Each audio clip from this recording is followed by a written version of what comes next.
नमस्कार दोस्तों, आइए हम लोग देखते हैं मूल विधि का practice set number 8। Question number 1। Uttar Pradesh जमींदारी उन्मूलन एवं भूमि सुधार अधिनियम लागू होने के पहले कितने प्रकार की जोतदारी व्यवस्था लागू थी? 1 का डी 14 प्रकार की जोतदारी व्यवस्था लागू थी। Question number 2। क्या उच्चतम न्यायालय अपने अंतिम आदेश का पुनर्विलोकन कर सकता है? हाँ, कर सकता है। आर्टिकल 137 के तहत। Question number 3।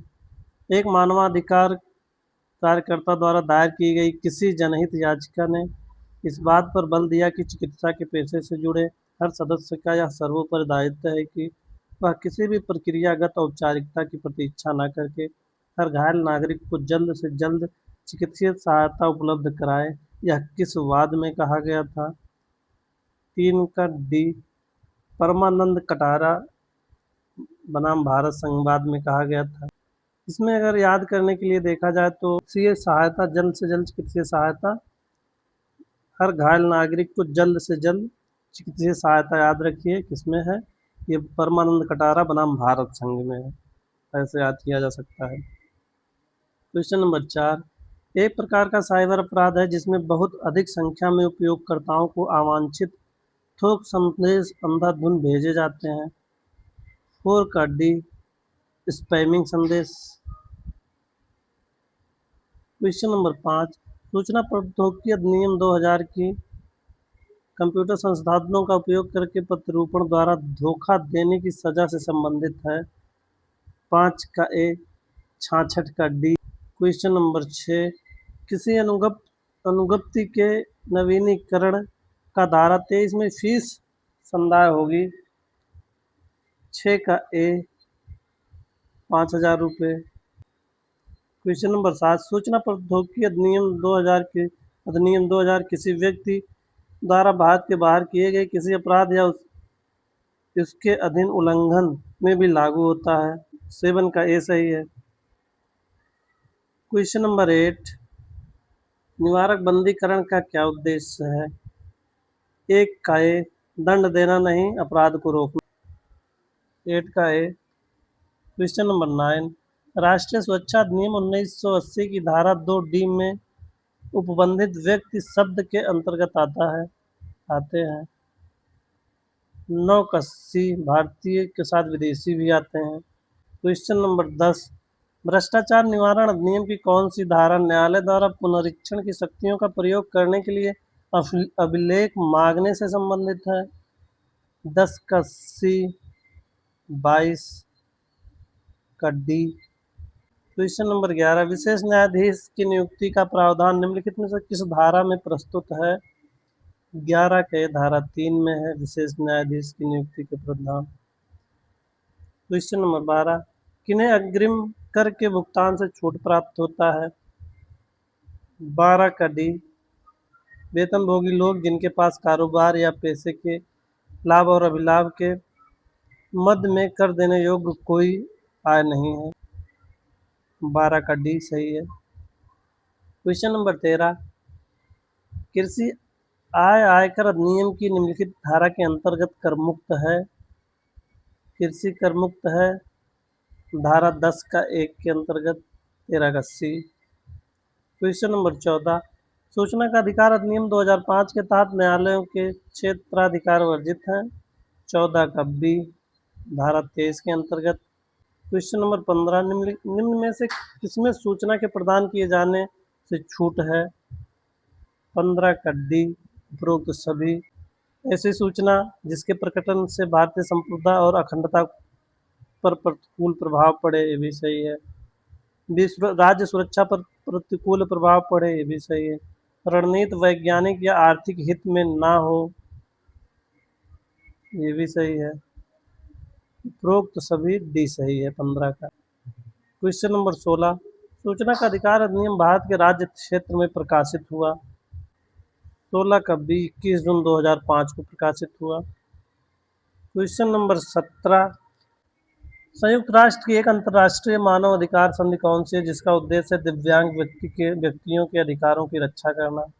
17 का डी विकलांग व्यक्तियों के अधिकारों पर संधि पत्र। 17 का डी सही है। 18 राष्ट्रीय मानव अधिकार आयोग की विनियम बनाने की शक्ति किस धारा में विहित है? 18 का सी, धारा 40 का बी में। क्वेश्चन नंबर 19, राष्ट्रीय मानव अधिकार आयोग की जांच से संबंधित शक्तियों में क्या शामिल नहीं है?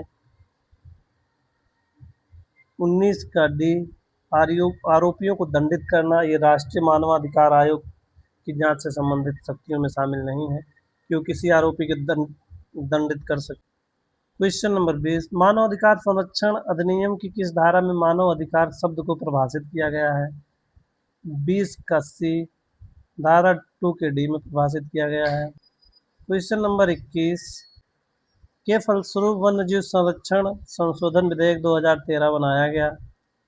21 का डी, CIETES के फलस्वरूप। क्वेश्चन नंबर 22, राजस्व सरकार किसकी सिफारिश पर किसी क्षेत्र को व्याघ्र आरक्षित के रूप में अधिसूचित करेगा? 22 का बी, व्याघ्र संरक्षण प्राधिकरण। 23 भूमि के अंतर्गत नहीं है। 23 का सी, पहाड़ भूमि के अंतर्गत नहीं है। क्वेश्चन नंबर 24, लूट का अपराध कारित करने के लिए न्यूनतम व्यक्तियों की आवश्यकता है। 24 का डी, भारतीय न्याय संहिता की धारा 309 में लूट को परिभाषित किया गया है। क्वेश्चन नंबर 25, पर्यावरण प्रदूषण से क्या अभिप्राय है?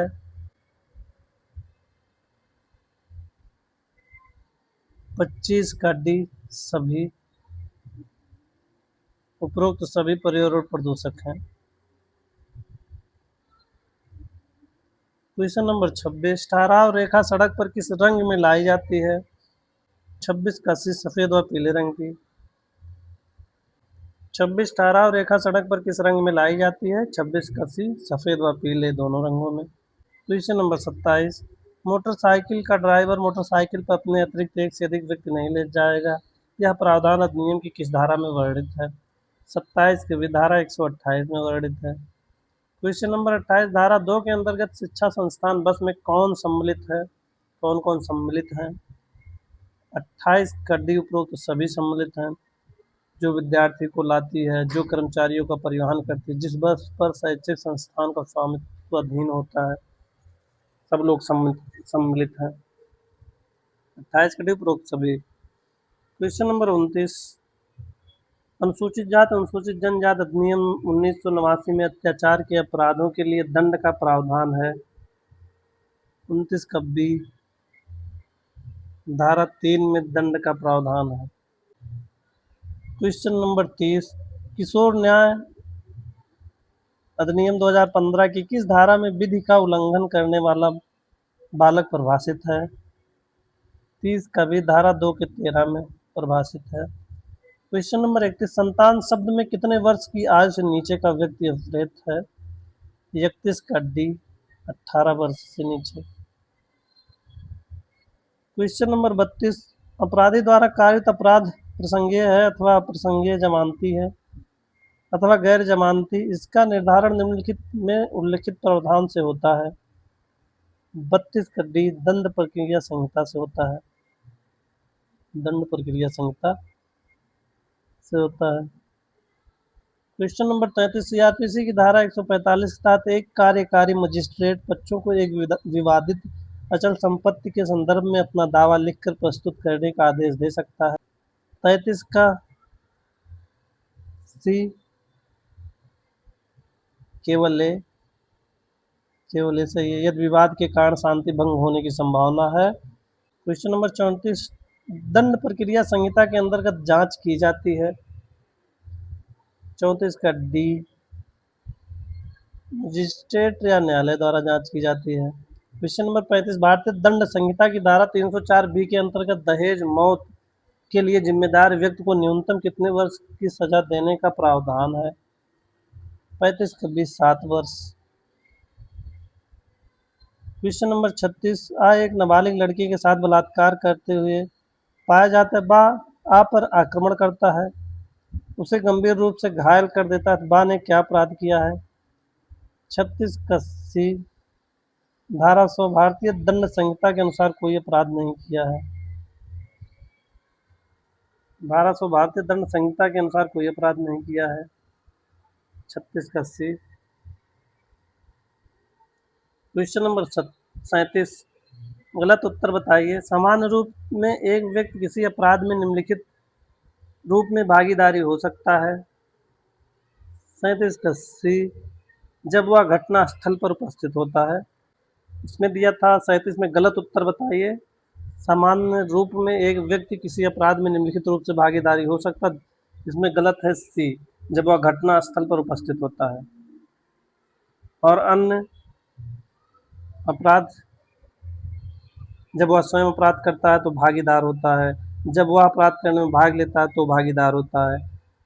डी, जब वह किसी अन्य व्यक्ति को अपराध कायद करने में अपना अभिकर्ता या एजेंट बनाता है या प्रेरित करता है तो भी वह भागीदार होता है किसी अपराध में। क्वेश्चन नंबर 38, निम्नलिखित में से सही कथन इंगित करें। 38 का ए, अपराध एक अवैधानिक कृत है। ये सही है। क्वेश्चन नंबर 39, भारतीय नागरिक सुरक्षा संहिता 2023 में अपराध शब्द को परिभाषित किया गया है। 39 का सी, धारा 2 का 1 जी में परिभाषित किया गया है अपराध को। क्वेश्चन नंबर 40, भारतीय न्याय संहिता 2023 में अपराध शब्द को परिभाषित किया गया है 2 के 24 में।